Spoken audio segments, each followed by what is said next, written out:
السلام عليكم. النهاردة هنعمل البامية الجميلة بتاعتنا. أول حاجة هنحط معلقة سمنة، معلقتين زيت، وهنشوح اللحمة بتاعتنا. طبعا اتعودنا انها بتشوح عشان ما تكلكعش مننا. شوحناها وكان معانا بقى حتتين ليا. اللحمة أصلا شمبري، إنما كنت بسلق لحمة ضاني وأخدت منها بقى اللية بتاعتها. عارفين اللية وجمالها، وهي ما أحلى اللية على البامية. البامية أحلى حاجة في أكلها المكتوبة باللية. خدت بقى كام قطعة لية كده من الضاني وحطيتهم مع التشويحة مع البصلة، وإيه قلبتهم على بعض. أخدوا تحميرة حلوة مع بعض، وبعد كده حطينا الطماطم، وبعدين سيبنا اللحمة تستوي مع الصلصة مع الطماطم مع بعض. بعد كده هو هنعمل بقى الرز بتاعنا. حطينا معلقة سمنة حلوة كده ومعلقتين زيت، وحطينا رز كنا غاسلينه نزلنا ميته، حطيناه ياخد تقليبة كده يشرب ايه الزبدة او السمنة بتاعتنا.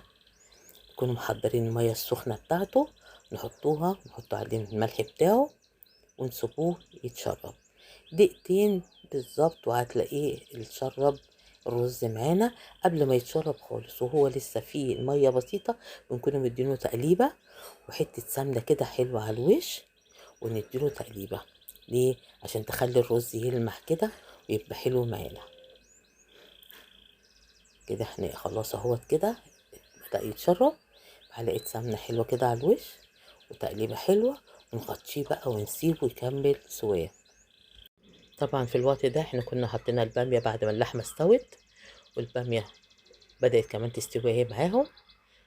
كنا محضرين معلقتين توم مع نص معلقة سمنة.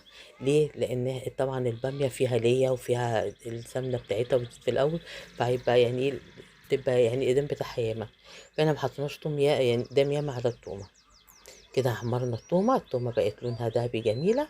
بعد كده هنحطها على البامية. يا جمال البامية بقى وريحتها اللي بتهفهف كده.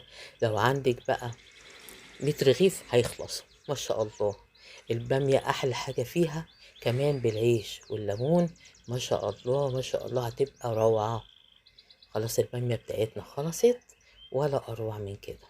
الله أكبر، جميلة وريحتها جميلة. خلصنا كده البامية، وطبعا الرز كان بيتشرب، واحنا كده خلصنا الأكلة. وخدتش في ايدينا ياما ما شاء الله. واللي وصل معايا لحد هنا وما عملش اشتراك للقناة يشترك عشان يجيله كل جديد.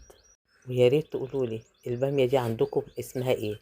هل هي بامية زي عندنا كده ولا ليها اسم تاني؟ كده ما شاء الله الأكل خلص